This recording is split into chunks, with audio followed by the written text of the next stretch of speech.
আজকে আমার রেসিপি আম কাতলা।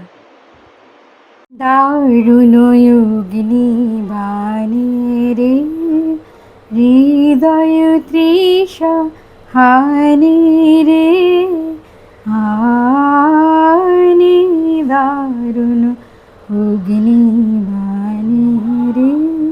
নমস্কার বন্ধুরা, নন্দিতার গান ও রান্নার চ্যানেলে সবাইকে স্বাগত। প্রথমেই আমার গানটা শুনে বুঝে গেছো নিশ্চয়ই যে গ্রীষ্মের দাবদাহ চলছে, এবং এই গ্রীষ্মের দাবদাহে আমি আজকে একটা এমন রেসিপি এনেছি যেটা তোমাদের খুবই ভালো লাগবে খেতে ভাতের সাথে। এই গরমে যখন কোনো কিছু খেতে ইচ্ছে না করে তখন এই আম কাতলাটা বানিয়ে দেখো, অবশ্যই ভালো লাগবে। এই রেসিপিটির নাম আম কাতলা। প্রথমে আমি কাতলা মাছটা নুন হলুদ দিয়ে মেখে রেখেছি 10-15 মিনিট, যাতে নুনটা ভালো করে ঢুকে যায়। এরপর আমি একটা কড়াইতে তেল বসিয়ে মাছগুলো ভেজে নেব। খুব কড়া করে ভাজবো না, হালকা করেই ভেজে নেব মাছগুলো। এবার আমি কড়াইতে অল্প তেল গরম করে বসিয়ে দিয়েছি ভাজার জন্য। এই রেসিপিটা আমি আমার শাশুড়ি মায়ের কাছ থেকে শিখেছি, এবং আমাদের বাড়ির নিয়মই হলো প্রত্যেক বছর পয়লা বৈশাখে নতুন বছরের প্রথম দিনে আম কাতলা হবে, এবং এত ভালো খেতে এবং কম মশলায় হয়, এতই সুস্বাদু হয় যে খেতে খুবই ভালো লাগবে এই গরমে। মাছগুলো যখন এরকম ভাজা হয়ে আসবে, এই স্টেজে আমি মাছগুলো নামিয়ে নেব। তোমার কাছে এবার মাগে মরণ হতে যেন যাবে, গানের সুরে নয়ন মেলে যেন মাতার স্তন্য শুধু হেন নবীন জীবন গোপুরে, গানের সুরে তোমার কাছে এবার লাগে মরণ হতে যেন জাগে, গানের সুরে। আমি প্রথমেই বলেছি আম কাতলা বানাবার জন্য খুব কমই উপকরণ লাগে। যেমন কাঁচা আম অল্পই লাগে, অর্ধেকটা দিতে পারো একটা আমের। 5 ফোড়ন সোমবারের জন্য, ফোড়নে 5 ফোড়ন, শুকনো লঙ্কা একটা ফাটিয়ে, কিছু কাঁচা লঙ্কাটা পরে দেব, আর সর্ষে বাটা, ব্যাস অল্প সর্ষে বাটা। এই 4টি উপকরণই লাগে। এর আগে হলুদ দিয়ে যেহেতু সর্ষেটা বাটা হয়েছে, তাই আর হলুদ ব্যবহার করব না, পরে হলুদ দিয়ে সর্ষেটা বেটে নিতে হবে।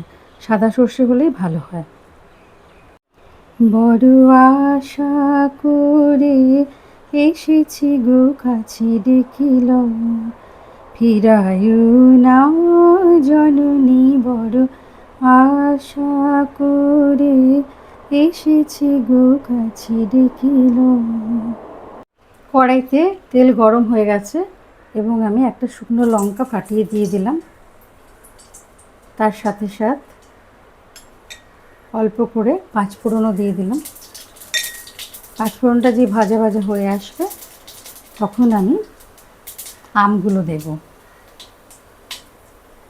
5 ফোড়ন আর লঙ্কা ভাজা সুন্দর গন্ধ বেরিয়েছে। এবার আমি আমগুলোকে সাঁতলে নেব।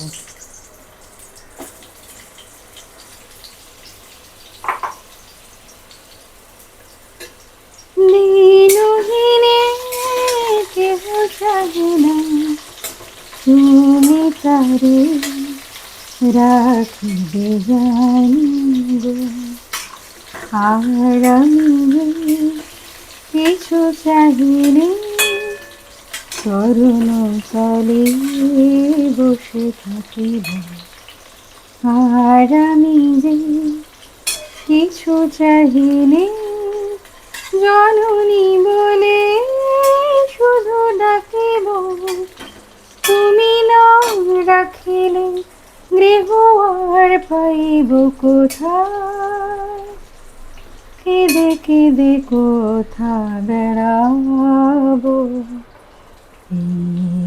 যে ফেরি তমস ঘন ঘোরা গহন রজনী, বড় আশা করে এসেছি গো কাছে দেখিল। আমটা আমার সাঁতলানো হয়ে গেছে হালকা হালকা। এইবার আমি কাঁচা লঙ্কা দিয়ে দিলাম, এবং কাঁচা লঙ্কা দেওয়ার পরেই সর্ষেটা হালকা জলের সাথে অল্প মিশিয়ে দিয়ে দেবো। তোমরা যতটা পরিমাণ মাছ আর নেবে সেই পরিমাণে জল আর সর্ষে বাটা দিও। এবারে এটা আরেকটু জল দিয়ে দেবো এবং যখন ফুটে উঠবে সেই স্টেজে মাছগুলো দিয়ে দেবো। আম কাতলার ঝোলটা ফুটে উঠেছে, এই স্টেজে আমি মাছগুলো দিয়ে দেবো ঝোলের মধ্যে এবং মাছগুলো একটু সেদ্ধ হওয়া অবধি আর আমটা নরম হওয়া অবধি ফোটাবো। তারপরে হালকা মিষ্টি দিয়ে নামিয়ে নেব। চাইলে মিষ্টি দিতে পারো, নাও পারো, তাতে কোনো অসুবিধা নেই, কিন্তু খুব ভালো লাগে খেতে। আম কাতলা হয়ে গেছে বানানো। এই স্টেজে গ্যাসটা বন্ধ করে দিতে হবে এবং একটু ঝোল রাখলেই ভালো, বেশি ভারীটা ভালো লাগে না। এই রান্নাটা একটু হালকা পাতলা পাতলা থাকবে, খেতে খুব ভালো লাগবে।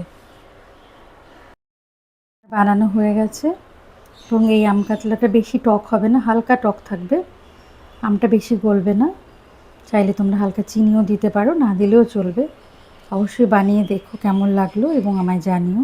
যদি ভালো লেগে থাকে আমার চ্যানেলটা সাবস্ক্রাইব করো এবং পাশে রাখা বেল আইকনটা ক্লিক করে দিও।